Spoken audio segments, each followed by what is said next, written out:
मनादार चारों का ब्रेकअप बदमाशुमारा वशत कने चुकमा गपुत्रान कन बलुस्तान मजमू सूरत हाल सरा तो बलुस्तान एक बड गवर्नमेंट से बाज गब्बू गई और दो भी निमिगा मगंदे के अमन अमान सरा बाज सवाल चिस्त बो गा हाँ और चूँकि माइनस इन मैनस एक्ट हवाला ये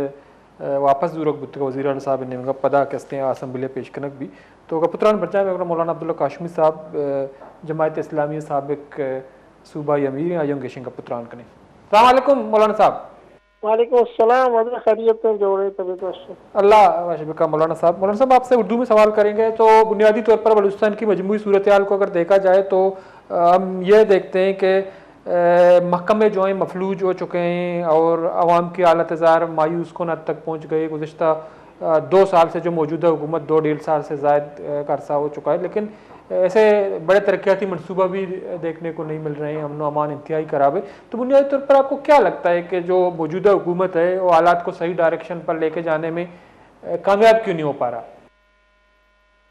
बिस्मिल्लाहिर्रहमानिर्रहीम। आपका बहुत शुक्रिया कि आपने मौजूदा हालात के बारे में, पाकिस्तान के बलूचिस्तान के जो गम है उनके बारे में बात की है। आपका तज्जिया बिल्कुल दुरुस्त है और मैं इससे इत्तेफाक करता हूँ कि हकीकत यही है, जब से ये हुकूमत बनी है और इसने अपनी कारकर्दगी दिखाने की कोशिश की है, वो मैं समझता हूँ सिर्फ की सिर्फ रिपोर्टों की हद तक है या इनकी अपनी तकारीर की हद तक है। बरसरे ज़मीन हमें किसी भी चीज़ के मुतल्लिक कोई इत्मीनान बख्श सूरत हाल नज़र नहीं आती, बल्कि हम ये देख रहे हैं कि इनके जो नाम नहाद कहने तरक्याती प्रोग्राम हैं उनके अंदर भी इंतहाई सुस्त रवि का मुजाहरा हो रहा है और उसमें अखराजात मुसलसल बढ़ते चले जा रहे हैं। बाकी सूबे को तो आप छोड़ ही दें कि वो तो यानी दूर दराज और इंतहाई पसमानदगी का शिकार है। ये जिसे हुकूमत ने तहैया किया कि कोयटा शहर को हम जो है वो ब्यूटिफिकेशन के ज़रिए से खूबसूरत बना देंगे, उस कोयटा को इस वक्त बिल्कुल उधेड़ के इन्होंने फेंक दिया है और जगह जगह सड़कें टूटी हुई हैं और वो जो काम है वो हो के नहीं दे रहे और लोग आलूदगी की बिना पे बीमार हो रहे हैं। उनकी गाड़ियां खड्डों में और ये खुदी हुई सड़कों के नतीजे में ख़राब हो रही हैं। इसी तरह अमन व अमान की सूरत हाल आप देखें, इनकी सूरत हाल ये कि जिस इदारे को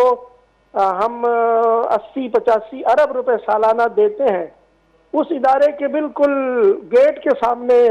एक बहुत बड़ा धमाका हो जाता है और कोई इस बात का जवाब नहीं दे रहा कि आखिर ये लोग इस जगह तक कैसे पहुंच गए, जबकि आम निहत्ता शहरी जो है वो शहर में मूव नहीं कर सकता। उसको जगह जगह चेक पोस्टों के नतीजे में पूछा जाता है और उसकी तलाशी ली जाती है। और अब यही इदारा जो है उसने वो एक आम अवामी गुजरगाह है उसको पहले आधा कब्जा किया था, अब उसको मजीद कब्जा जो है वो करके उसको वहां पे एक छोटी सी बिल्कुल एक पगडंडी बाकी रह जाएगी जिससे एक गाड़ी गुजर सकती है। तो ये जो आवाम को भी तकलीफ दे रहे हैं और आवाम के हिफाजत भी नहीं कर सकते, पैसे भी ये हुकूमत से लेते हैं। मैं तो नहीं समझता कि कोई किसी का मोतदिल ज़मीर और इंसानी अखलाक इस बात की इजाज़त देता हो कि वो नाअहली की तनख्वाह लें और सुस्ती और गफलत की तनख्वाह लें। तो मौलाना साहब दूसरी बात है जो अमन अमान के हवाले से आपने बात की, जो FC की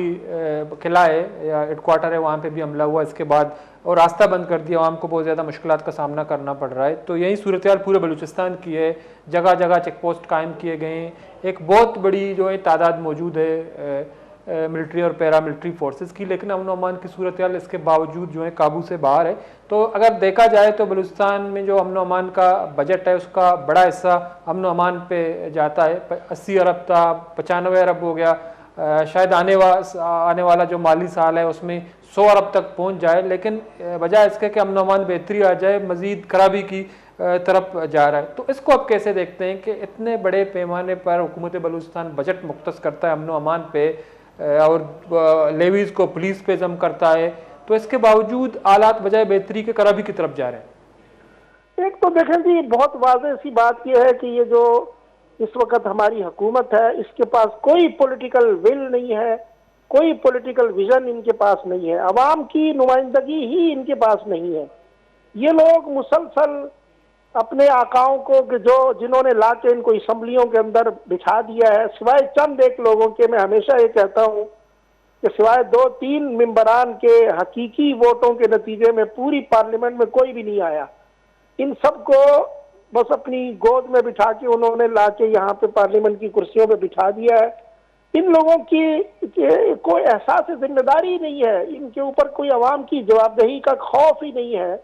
और ये सिर्फ उन लोगों के एहसानमंद हैं कि जिन्होंने इनको यहाँ पार्लियामेंट में पहुंचने में मदद की है। और ना ये कोई पॉलिसी बनाते हैं, ना ये कुछ सोचते हैं, ना कोई अमल दरामद करके आवाम की खिदमत का कोई जज्बा इनके अंदर मौजूद है। तमाम के तमाम लोग जो है वो अपनी बरात बढ़ाने में और मुख्तलिफ हवालों से अपनी जेब जो है वो भरने में लगे हुए हैं। अभी आप देखें, लोग टीचर जो है वो अपनी तनख्वाहों को बढ़ने के बारे में रो रहे हैं, फरियाद कर रहे हैं। बहुत सारे और लोग हैं, कई तंजीमें हैं कि जो बेचारी इस वक्त अपनी कसम पुरसी का रोना रो रही हैं। लेकिन आप वजीर आला साहब की अहलियत देखें और आप वजीर आला साहब का विजन देखें कि एक मेंबर पार्लियामेंट जो है वो अपनी तनख्वाहों, इस वक्त 4.5 लाख से ज्यादा उनकी तनख्वाह है, वो अपनी तनख्वाहों की कमी का रोना रोती हैं। तो वो ये कहते हैं कि जनाब बिस्मिल्लाह, ये इस बच्ची ने बहुत अच्छी बात की है और हुकूमत इनको फैसिलिटेट करेगी। बाकी कोई रोए धोए, वो कहते हैं जी खजाना खाली है। कोई माजूर अपने इलाज के लिए चला जाए तो खजाना खाली है। तो ये आप देखें कि ये क्या है, ये खुद गर्जी नहीं है, ये नफ्स पसंदी नहीं है, तो और क्या इसे कहा जा सकता है। इनका कोई विजन ही नहीं है, ये सलाहियत से आरी लोग हैं। तो मौलाना साहब, एक जो मिनरल माइन एक्ट जब पेश किया गया तो उस पर एतराज़ात सामने आए। इसको बाद में अपोजिशन हुकूमत बैठ के तो इनको वापस लिया कि दोबारा बलूचिस्तान असम्बली में इनको पेश किया जाएगा, उनको पास किया जाएगा। लेकिन 18वीं तरमीम मौजूद है, तो इसके बावजूद ये मिनरल माइंस एक्ट, इसकी क्या ज़रूरत है बहैसियत एक सियासी कारकुन के? इसको आप कैसे देखते हैं कि 18वीं तरमीम को जो है सबोटाज करने का एक अमल नहीं है? जब एक 18वीं तरमीम मौजूद है तो इस एक्ट की क्या ज़रूरत है? मैंने यही आपकी खिदमत में अर्ज किया कि अगर किसी शख्स को अवाम की जवाबदेही का एहसास हो, खौफ हो, और उसके पास एक अवामी सियासी एजेंडा हो और उसकी बुनियाद भी किसी सियासी प्लेटफॉर्म पे मौजूद हो, वो लोग इस तरह की चीज़ों का ख्याल करते हैं, लिहाज करते हैं कि हम ही ने पहले एक पार्लियामेंट के अंदर मंजूरी दी हुई है 18वीं तरमीम को, अब उसके बिल्कुल बरखिलाफ हम कुछ लोगों की, कुछ ठेकेदारों की मराहत के लिए और उनके मनफात के लिए हम एक दूसरा कानून यहाँ पे पास कर रहे हैं। ये इनको तो पता ही नहीं है कि कोई चीज लिखी हुई इनको दे दी जाती है, ना ये पढ़ सकते हैं उसको और ना समझ सकते हैं, और ये उसके मुकाबले में खड़े भी नहीं हो सकते कि भाई ये जो आपने दिया है कम से कम इसकी तशरीह तो करके बताओ कि ये है क्या। बस इनको आर्डर आ जाता है कि भाई ये भेजा जा रहा है और हम बस चाहते हैं कि आप लोग इसके ऊपर आंखें बंद करके अमल दरामद करें। तो ये बेचारे उसी तरह से अमल दरामद करने पे मजबूर होते हैं। यही तो मैं अर्ज कर रहा हूँ कि इनकी कोई ना सियासी बसीरत है, ना इनके अंदर अवामी एहसास है कोई, और ना इनके पास सामने कोई विजन है कि ये उसके तहत कोई हुकूमत करें और अवाम की खिदमत के बारे में सोचें। तो लेकिन एक और मामला है जो रिकॉर्डिंग के हवाले से हमने देखा कि जब कुद्दूस बिजंजो साहब की हुकूमत थी तो एक इन कैमरा ब्रीफिंग हुई, सेशन बुलाया गया और कुछ मामला तय किए गए। इसमें जमीयत उलमा इस्लाम और BNP मिंगल बहैसियत अपोजिशन जमात भी इस इन कैमरा सेशन में मौजूद थे। तो हमने देखा कि जमात इस्लामी बलूचिस्तान के जो अमीर हैं सेनेटर मौलाना वाहिद साहब, उन्होंने कल स्टेटमेंट दी थी कि जमीयत ने जो है रिकॉर्डिंग के हवाले से अपने हकूक़ का दिफा किया, इक़्तिदार कुर्बान किया, लेकिन असूलों की सौदाबाजी नहीं की। लेकिन जो in camera session Quddus Bizenjo साहब के दौर में हुई तो यही जमातें, चाहे BNP मिंगल हो या जमीयत उलमा इस्लाम हो, तो उन्होंने बिल्कुल फ्रेंडली अपोजिशन का किरदार अदा किया। जो कुछ इन कैमरा ब्रीफिंग में हुआ उनको आवाम तक पहुंचाया नहीं गया, पब्लिक नहीं किया गया। लेकिन इसके बाद हमने देखा कि सौदेबाजी हुई। आज भी रिकॉर्डिंग पे काम शुरू हो रहा है। बलूचिस्तान को 5 या 10% मिलते हैं, उस वक्त 25% की बात की गई थी। तो इसको आप कैसे देखते हैं? एक बहुत बड़ा मनसूबा है इसको इस तरह नीलाम करना, बलूचिस्तान के जो वसाइल हैं या मुफादात हैं उनको कंप्रोमाइज़ करना। तो आप क्या समझते हैं कि सिर्फ कुद्दूस बिजंजो की काबीना जिम्मेदार है या वो जमाती भी जिम्मेदार हैं जो इन कैमरा सेशन का हिस्सा थे? मेरा ख्याल है जी तमाम लोग जो कि इस मुशावरत का हिस्सा रहे हैं उनको हम किसी भी तरह से क्लीन चिट तो नहीं दे सकते कि वो ये कहें कि हम इसमें शामिल नहीं थे। ये लोग बाकायदा इसमें शामिल थे, बल्कि ये माइन एंड मिनरल बिल जो आया है इसकी भी तो इसके भी तो मुहर्रिक जो है वो जमीयत उलमा इस्लामी के एक पार्लियामेंट के मेंबर थे जिन्होंने इस बिल को जो है वो पेश किया था। तो ऐसा नहीं है कि इन लोगों को इस बात का इल्म नहीं है, ये जानते बूझते इस तरह के इकदाम करते हैं और उसमें अपने मफादात का तहफ़्फ़ुज़ करते हैं, ये हमें अंदाज़ा होता है। वरना ज़ाहिर है कि हमारे पास कोई ऐसे शवाहिद तो मौजूद नहीं है कि हम ये कह सकें 2 और 2 4 की तरह की इनको कितना नवाजा जाता है। लेकिन एज ए पार्लियामेंट मेंबर इनकी जो मसूलियत होती है या इनकी जो रिस्पॉन्सिबिलिटी होती है, ये उसके ऊपर बिल्कुल भी खड़े हुए हमें नजर नहीं आते। तो इसलिए ये पूरे जिम्मेदार है। हम तो जमात इस्लामी की तरफ से रेकोडेक के ऊपर अब दोबारा से हमने सेमिनार किए हैं, कई फन्नी माहिरीन को हमने बुलाया है और हम इस कोशिश में लगे हुए हैं कि इस मुआहदे के अंदर जो अवामी नुकसान के पहलू हैं उनको हम आश्कार करें, लोगों के सामने अवेयरनेस पैदा करें, उसके अंदर लोगों में शऊर आए और वो खुद अपने मुतालबात के लिए खड़े हों। लेकिन एक मसला यह है कि मौलाना साहब हम देखते हैं कि इस वक्त जो है बलूचिस्तान में अमन अमान के अलावा भी जो महकमे हैं वो भी मफलूज हो चुके हैं। कोयटा जो बलूचिस्तान का कैपिटल है, हम देखते हैं कि उसके लिए मुख्तलिफ हुकूमतें, वफाकी हुकूमत, सूबाई हुकूमत उसकी जो है तज़ीन व आराइश के लिए, उसकी मास्टर प्लान के लिए, तरक्की के लिए बजट मंजूर करवाते हैं। लेकिन कोयटा शहर का सूरत हाल हमारे और आपके सामने है। मौजूदा हुकूमत को 1.5 और 2 साल हो गया, लेकिन इसका कोई ऐसा प्रोग्राम सामने नहीं आया है। उन्होंने अपनी कारकर्दगी अवाम के सामने पेश नहीं किया है, सिर्फ दावों की हद तक महदूद है। कौन सा तरक्याती मनसूबा उन्होंने अवाम की फलाह बहबूद के लिए किया, इसको आप कैसे देखते हैं जो मौजूदा हुकूमत 1.5-2 साल से बरसर इक़्तिदार है लेकिन नज़र कुछ नहीं आ रहा? ये तो देखें, मैंने पहले अर्ज किया आपकी खिदमत में कि एक अदम इत्मीनान और एक मायूसी की सी कैफियत है इस वक्त। इस हुकूमत की कारकर्दगी सिर्फ और सिर्फ वज़रा की या जो हुकूमत के अलाई हैं उन लोगों की तकारीर में हमें सिर्फ नज़र आती हैं। वो जब बात करते हैं तो वो गुड गवर्नेंस की बात करते हैं और हुकूमत के इक़दाम से वो बड़े खुश नज़र आते हैं और उसकी तावीलात करते हुए नज़र आते हैं। वज़ीर आला की आप यूँ कह लें कि तारीफ़ात के पुल बांधना शुरू कर देते हैं। और इसके अलावा अगर ये आवाम से पूछें कि जो गली मोहल्ले में फिरते हैं, सड़कों और फुटपाथों पे फिरते हैं और सफ़र करते हैं बलूचिस्तान की शाहराहों के ऊपर, तो असल तो आवाम तर्जुमान होते हैं हुकूमत की कारकर्दगी के, कि हुकूमत की कारकर्दगी ज़मीन के ऊपर तो कहीं बोल नहीं रही, नज़र नहीं आ रही। लोग परेशान हाल हैं, दफ्तरों में लोगों के काम रुके हुए हैं, मुलाजमतें जो हैं वो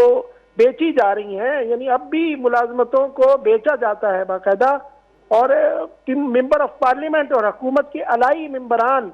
उनके बयानात रिकॉर्ड पे मौजूद हैं कि वो ये कहते हैं कि जनाब डिप्टी कमिश्नर की पोस्ट भी बिकती है करोड़ों में और एसपी और डीएसपी की पोस्ट भी बिकती है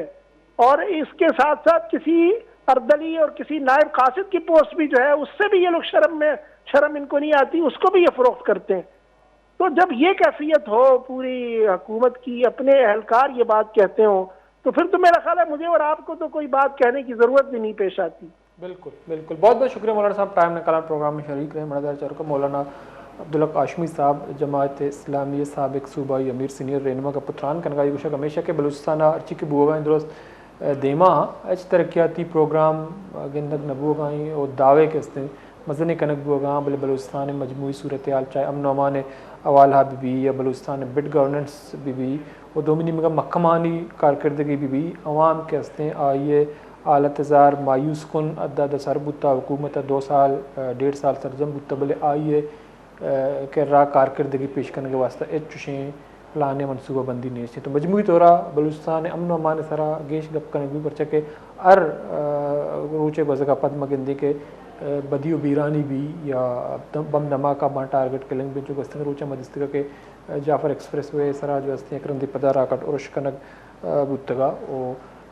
ट्रेन के हस्ते महफूज नहा कौमी शायरा गैर महफूजा ये दुरुस्ती मजमूई सूरत हाल गिरफ्तार करने गए आतेरा हुकूमत के हस्ते सिर्फ दावा का आई सरा चौड़े अमली इकदाम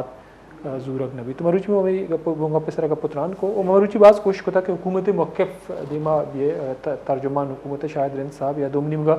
जमीयत उलमा इस्लाम के हस्ते मरूची में अपोजिशन आए कुदस बिजन जो साहब अपोजिशन बुता आई अपोजिशन फ्रेंडली अपोजिशन किरदार कुता वधी के रिकॉर्ड के हवाला एक इन कैमरा सेशन बुद्धा तो जमीयत उलमा इस्लाम और BNP ऐसा ये बुद्धगा अच्छी डिस्कस बुद्धा अच्छी तय बुद्धा आ पब्लिक कनक न बुद्धगा और दो भी निमगा गुस्तगे रोचा मौलाना साहब है मौलाना वासे साहब स्टेटमेंट के जमीयत उलमा इस्लाम सूबा अमीर गुशा हमेशा के जमीयत रिकॉर्ड के हवाला अमा इकदाम कोता या हकूक़ दिफा वास्ता इक़्तिदार कुर्बान कोता पुश्ता नकेस देता तो आया सवाल हमेशा के इन कैमरा सेशन अच्छी तय बुद्धा तो अमा टीम सरदार अख्तर मेगल साहब हम पूछता कि बलूचिस्तान 25% रसी बोले पदा वही कंपनी कार कर गए तो ये विषय हमेशा के बलूचिस्तान 5-10% के हस्ते कंपनी बा पदा बलूचिस्तान वैसे 10% बच्ची चीज़ें वफाक बा तो ये मामला तन सरा जवाब दिया गया दो जमात के हस्ते तैयार ना हो तो वहाँ कोशिश करता है कि जमात ने मौके दीमा भी है बोले माँ बेसुबुत ब्रेक की जरूरी पता मैंने मैं कहेंगे पुत्रान करें